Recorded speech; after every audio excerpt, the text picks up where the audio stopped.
প্ৰতিদিনৰ দৰে আজিও লৈ আনিলোঁ দুপৰীয়াৰ সাজ আৰু আজিৰ দুপৰীয়াৰ সাজত কি আছিল তাকেই চাওঁ আহক। এয়া ভাত লৈ লৈছোঁ।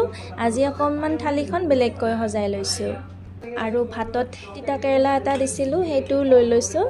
সিজোৱা তিতা কেৰেলা খাব লাগে।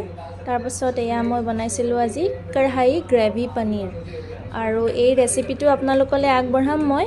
আৰু বৰ্তমান আজিৰ দুপৰীয়াৰ সাজত কি আছিল তাকেই দেখুৱাবলৈ এই ভিডিঅ'টো বনাইছোঁ। ৰেগুলাৰ মই এই ভিডিঅ'টো আপোনালোকলৈ আগবঢ়াওঁ আৰু বহুত বেছি একো কৰা নাই, আজি একেবাৰে চিম্পল। আৰু এইফালে হৈছে ৰাজমাহৰ চব্জি। ৰাজমাহৰ চব্জিখিনি মই ৰাতিপুৱাই বনাইছিলোঁ। ৰাজমাহখিনিও একেবাৰে চিম্পুলকৈ বনাইছোঁ আৰু চালাড লৈ লৈছোঁ। আজি বনাইছিলোঁ এয়া ৰেগুলাৰ চালাডখন সদায় ৰাখোঁৱেই, আজিও সেইখন চেম চালাড ৰাখিছোঁ। বিট, তিয়ঁহ আৰু পিঁয়াজ এইদৰে মিলাই কৰা চালাডখন, এইদৰে সদায় এখন চালাড লওঁৱেই মই। তাৰপিছত এটা ভোট জলকীয়া লৈ লৈছোঁ আৰু এইটো অসমৰ পৰা অনা ভোট জলকীয়া, ভালেকেইটাও দিছিলে বান্ধৱীজনীয়ে আৰু আছে এতিয়াও খাই আছোঁ।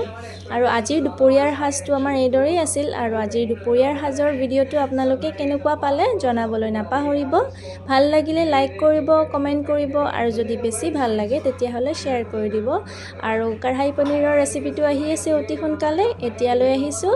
ভিডিঅ'টো শেষলৈকে চোৱাৰ কাৰণে সকলোকে বহুত ধন্যবাদ।